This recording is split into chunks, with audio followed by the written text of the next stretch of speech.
Olá, abençoados! Graça e paz! Bem-vindos ao canal da Graça Pura. Eu me chamo André Pimentel. E aí, como você tem passado, meu irmão? Glória a Deus aí pela tua vida. Muito obrigado a todos vocês que nos seguem nas diversas redes sociais ao qual nós nos pertencemos, né? Vamos dizer assim. Bom, hoje vamos ao quarto vídeo desta sequência em que estamos apresentando, interpretando e mostrando o que o diabo significa na Bíblia.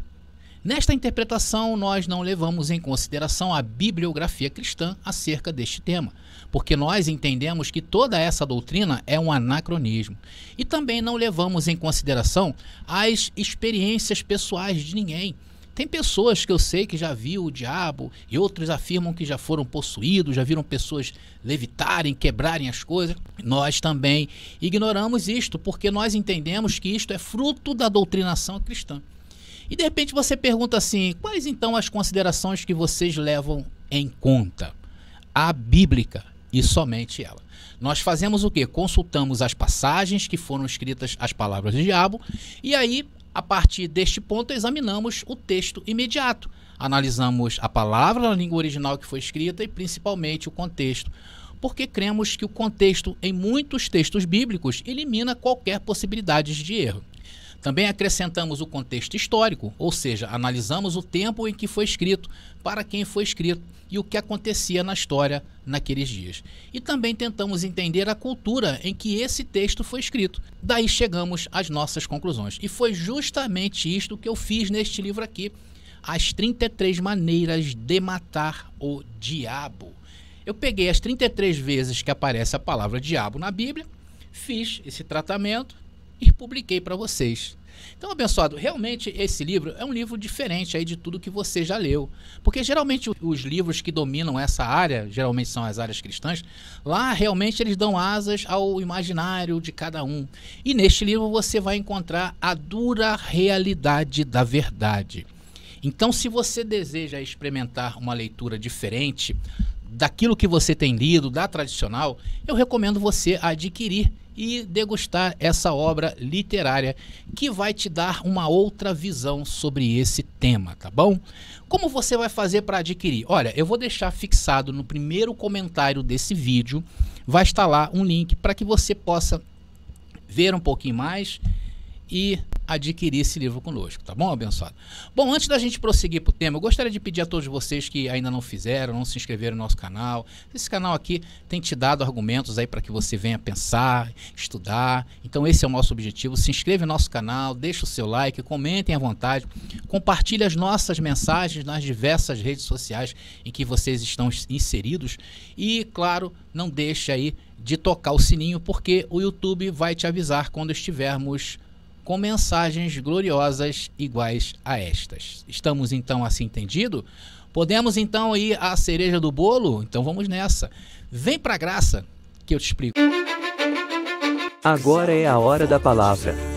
Bom, abençoados, o tema de hoje se encontra na carta de Paulo a Timóteo. Vamos ler 2 versículos para entender o conceito diabo que Paulo usou nos textos.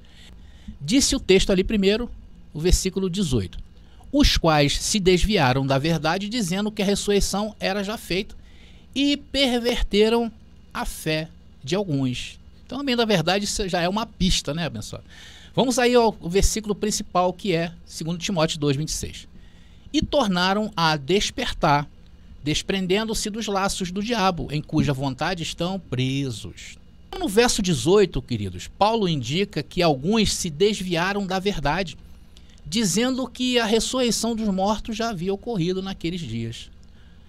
Irmãos, e depois no verso 26, ele aponta para um despertamento, para se desprender dos laços do diabo.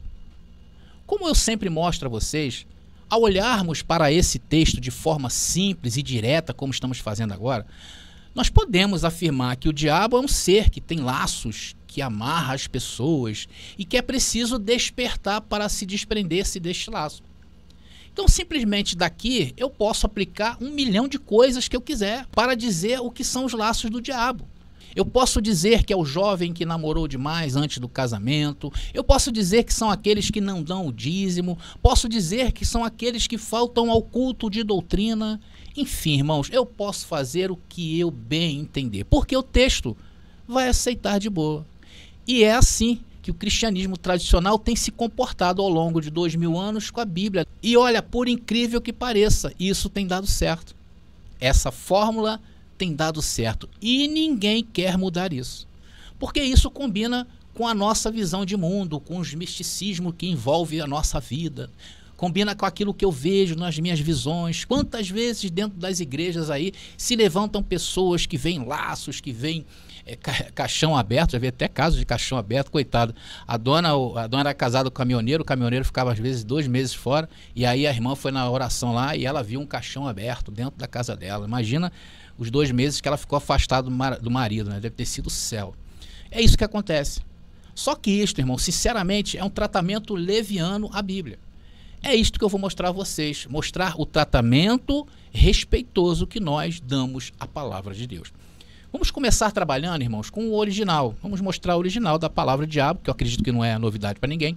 Todos sabem o que quer dizer essa palavra no grego diabolos. Mas vamos aqui, né, em respeito aos abençoados aí que porventura estejam nos visitando a primeira vez no canal, é para que você entenda como nós entendemos a palavra diabo. Isso é bíblico. O texto está aí, a palavra diabo é diabolos. É uma palavra que no seu original ela é um adjetivo, transliteração diabolos, caluniador, opositor. Usado frequentemente, um adjetivo usado frequentemente como substantivo, caluniador com artigo o, por excelência, algo em oposição. Então, abençoado, está aí a principal observação a fazer desta palavra. E olha, nós identificamos que ela é um adjetivo e não um substantivo. Para mim usar diabo, irmãos, como substantivo, eu tenho que fazer uma substantivação. O que é substantivação? É transformar o adjetivo em um substantivo. Então, neste texto, o cristianismo tradicional usou a substantivação. Eles dizem que pelo fato do diabo ter laços, ele só pode ser um substantivo, algo real, um ser personificado. Só que eles esquecem de uma coisa, de ver o contexto. Porque o contexto, irmãos, é o que vai mandar se a palavra pode ser alterada ou não.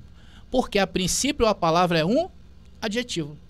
Principalmente em textos históricos, textos científicos, textos filosóficos, em que nós temos que ter o máximo de cuidado de fazer essa substantivação. Estamos entendidos aí? Quando um texto não resolve o problema, que é o caso aí da palavra diabo, ou qualquer outra palavra que você queira identificar na Bíblia, nós recorremos ao contexto. Então, da mesma maneira como nós fizemos no último vídeo, que eu fiz sobre as astutas ciladas do diabo, quem não viu, eu vou deixar nas descrições deste vídeo, tá legal? Vai estar aparecendo aí para vocês e nas descrições também. Vamos então dividir o contexto em 2 pontos. Vocês verão que alguns versículos de 2 Timóteo capítulo 2 se alternam entre oposições internas e oposições externas. Paulo, perto da sua morte, que é o que está aí, começa então a admoestar, a mostrar o caminho mais excelente para o jovem Timóteo e como deve ser o seu proceder quanto ao ensino, e se põe como espelho para os outros. Então estes conselhos de Paulo, que vão até o versículo 15, logo entendemos que existe um proceder que deve ser imitado, que deve ser utilizado. E o contrário deste proceder, podemos assim dizer que o ministério de Timóteo não prosperará. Isto seriam os laços dessa oposição, ou seja, os laços do diabo. Agora, a partir do verso 16, Paulo cita outros inimigos com laços de ensinos errados. Veja bem uma doutrina estranha, tá bom? Que Paulo cita aqui, que está no dos versículos 16 ao versículo 18. Mas evita os falatórios profanos, porque produzirão maior impiedade. E a palavra desses roerá como gangrena, entre os quais são Himeneu e Fileto, os quais se desviaram da verdade, dizendo que a ressurreição era já feita, e perverteram a fé de alguns. Irmãos, então neste versículo, eu identifico de cara quem são os inimigos, quem são os diabolos de que Paulo fala no versículo 26. A oposição é muito clara, ela parte de Himeneu e Fileto. E o laço é pervertimento da fé. E isso causa o quê? Desvio da verdade. E isso funcionou naqueles dias, tá bom, abençoado? E também funcionam nestes dias. Ele desvia, às vezes tem palavras que desviam as pessoas da verdade. Irmãos, há um tempo atrás, eu fiz aqui no canal uma sequência de vídeos falando sobre Himeneu e Fileto. Eu fiz esse vídeo para mostrar aos irmãos que o problema de Himeneu não foi somente de ordem de tempo, de temporal, mas principalmente de insubordinação e insurreição. Quem eram estes? Quem eram Himeneu e Fileto? Eram judeus convertidos ao cristianismo, sendo que eles aceitavam realmente o novo ensino de Cristo, porém eles ensinavam que a lei deveria vir acompanhado destes ensinos. Porque na cabeça deles, a ressurreição dos mortos aconteceu junto com a ressurreição de Jesus, dando início assim à nova aliança. É isso que eles pensaram. Então eles eram mais conhecidos por nós, vocês já ouviram falar, como judaizantes. Vocês lembram do embate de Pedro em Gálatas, quando ele cita os judaizantes? Então, na visão de Himeneu, o fato de já ter ocorrido a ressurreição de Jesus, ele automaticamente ensinava que a ressurreição dos mortos do último dia ocorreu simultaneamente. E pelo fato do templo ainda estar de pé, e aquele era o sinal de que a lei não deveria ser totalmente abandonada, porque o templo só caiu no ano 70, não nessa parte aí onde Paulo está admoestando e ensinando a Timóteo.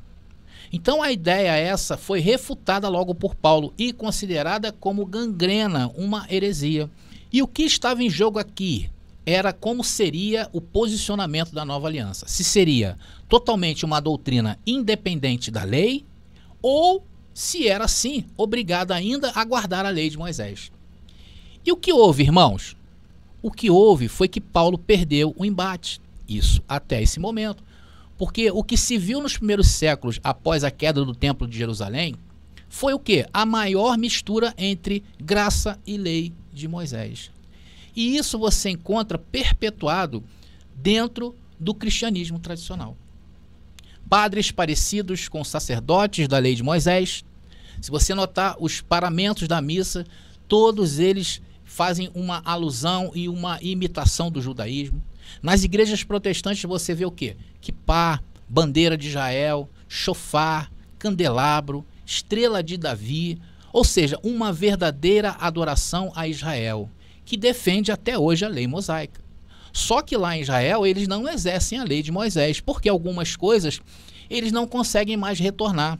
E é vital para que a lei de Moisés seja revivida nos dias de hoje, que é o caso, né, do sacerdócio levítico. Lá eles não conseguem identificar quem são estes da tribo de Levi. Por isso que lá eles usam o judaísmo rabínico, tá? Mas vamos voltar à mensagem aqui, que a ideia é mostrar os laços do diabo. Porém, eu tive que fazer essa alusão ao contexto da contenda entre Paulo, Himeneu e Fileto.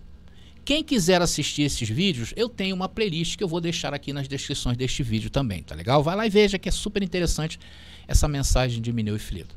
Então, Paulo agora identifica os inimigos da fé, os diabolos da fé, e não são seres espirituais, para que eu possa cravar que lá no versículo 26, Paulo está falando de um ser personificado espiritual do mal. Está aí o texto. Então, a partir do momento que Paulo destapa posições contrárias de seu ensino, ele identifica quem são os inimigos, o diabo ou os diabolos do texto. Depois, no segmento, no versículo 19, ele cita Números 16, atenção, ele cita Números capítulo 16, que é a passagem da rebelião no deserto contra Moisés, mostrando que ali estava ocorrendo o mesmo. Olha aí, olha que coisa interessante, né? 2 Timóteo capítulo 2, versículo 19. Todavia, o fundamento de Deus fica firme. Tendo este selo, o Senhor conhece os que são seus, e qualquer que profere o nome de Cristo, aparte-se da iniquidade. Por que Paulo cita Números 16, irmãos? Porque ele está vindicando a sua autoridade. Por isso que ele disse que Jesus ressuscitou segundo o seu evangelho e não o de Himeneu. O que eu estou fazendo aqui, irmãos? Estou traçando um paralelo do que Paulo falou. Esse tipo de interpretação é muito conhecida no judaísmo e se chama Midrash. Tá, abençoado? Depois vocês correm aí e vejam o que significa Midrash. É isto que eu estou fazendo com vocês, em relembrar Números capítulo 16. E isso era muito comum, tá, no judaísmo daqueles dias. Mas Paulo continua, lá no versículo 8 ele mostra por que ele vindicava sempre o seu posicionamento. Ele chega a dizer que o evangelho era dele. Não é isso que está dizendo o texto? Lembra-te de que Jesus Cristo, que é da descendência de Davi, ressuscitou dentre os mortos segundo o meu evangelho. Então Paulo fala com autoridade de quem conhece a ressurreição de Cristo, quem conhece a ressurreição do último dia. Por isso Paulo usa essa expressão: Jesus foi ressuscitado segundo o meu evangelho, segundo o que eu tenho ensinado.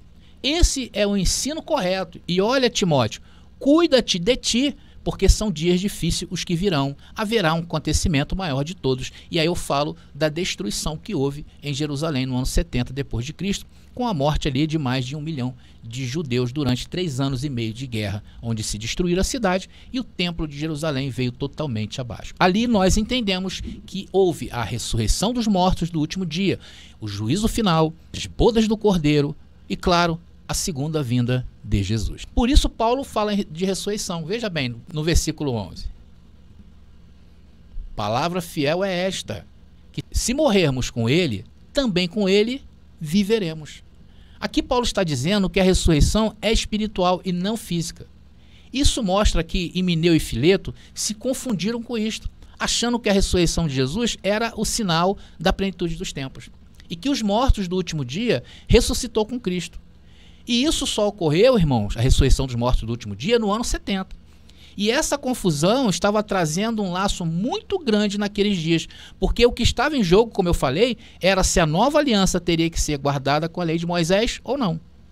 Então, este era o laço de Himeneu e Fileto, o diábolo do verso 26. Depois do versículo 19, Paulo dá um show, mostrando que estes homens, apesar de terem aceitado o cristianismo, não são de fato cristãos. Vamos ver agora 2 Timóteo capítulo 2, versículo 20 e 21. Ora, numa grande casa, não somente há vasos de ouro ou de prata, mas também de pau e de barro, uns para a honra e outros, porém, para a desonra. De sorte que se alguém se purificar destas coisas, será vaso para a honra, santificado e idôneo para o uso do Senhor, e preparado para toda boa obra. Veja que Paulo fala que aqueles que se limparem, se purificarem, serão vasos de honra, e os que não fizerem isto, são vasos de desonra. Então o que Paulo está dizendo aí é que nem tudo que reluz é ouro. Não é porque na entrada daquele lugar está escrito graça que se está pregando graça. Não é porque eu digo que sou preterista completo, eu sou preterista completo, me entendem? Isso, irmãos, pode ser um laço do diabo, pois na verdade ali existe um ensino errado. Nem todo vaso tem honra. Agora, a partir do verso 22, Paulo dá novamente conselhos a Timóteo sobre outros diábolos e laços, tanto que ele cita que era para Timóteo evitar as paixões da juventude. Paulo começa então a mostrar que existe também outros laços que ele pode cair. Ele novamente diz: rejeita as coisas loucas e sem instruções. E isso, irmãos, até os dias de hoje. Hoje temos muitos desafios reais, muitos opositores que se tornam laços através daquilo que eles falam. Tem muita gente inimiga da fé. E é bom evitar o confronto, porque isso vai virar um laço contra você mesmo. Aquele que vai confrontar é pior. Por isso que aqui no canal eu não falo nomes. Os nomes que eu cito aqui só são para elogiar, porque o meu compromisso é com as Escrituras. Estamos entendidos então em relação à questão do laço do diabo de 2 Timóteo, capítulo 2, versículo 26? Então, a conclusão que eu chego é que o termo diabo neste versículo não se refere a um ser espiritual personificado, mas a opositores, comportamentos ou ensinos que se tornam laços na vida daqueles que buscam a verdade. Nesse texto, os laços do diabo são obstáculos criados por doutrinas errôneas, oposições e atitudes que desviam as pessoas da fé verdadeira e da liberdade em Cristo. Esses laços, como exemplificado pela doutrina de Himeneu e Fileto, trazem confusão ao misturarem a graça da nova aliança com os preceitos da lei de Moisés, perpetuando a escravidão e tradições ultrapassadas. Paulo, ao corrigir Timóteo, destaca que é necessário discernir entre os vasos de honra e os de desonra dentro da comunidade da fé, mostrando que nem tudo que parece correto é verdadeiro. Portanto, os laços do diabo representam ideias e práticas que se opõem à liberdade do Evangelho. Libertar-se desses laços exige discernimento, compromisso com a verdade e rejeição às influências que nos afastam da essência da nova aliança em Cristo. Então, abençoados, mais uma vez eu quero recomendar a você a leitura infalível desse livro para mudar a tua vida de vez, tá legal? Então, quem quiser, me procure aí. Então, eu vou ficando por aqui. Graça e paz e até a nossa próxima mensagem. Descubra 33 Maneiras de Matar o Diabo, uma obra corajosa de André Pimentel, que explora as 33 passagens bíblicas que mencionam o temido diabo. Desvende os mistérios, enfrente dogmas e desafie crenças arraigadas. Cada página é uma revelação, cada passagem um convite à compreensão profunda. Não temo o desconhecido, abrace-o. Adquira o livro agora no WhatsApp 21 979 87 46 68 e embarque nessa jornada reveladora.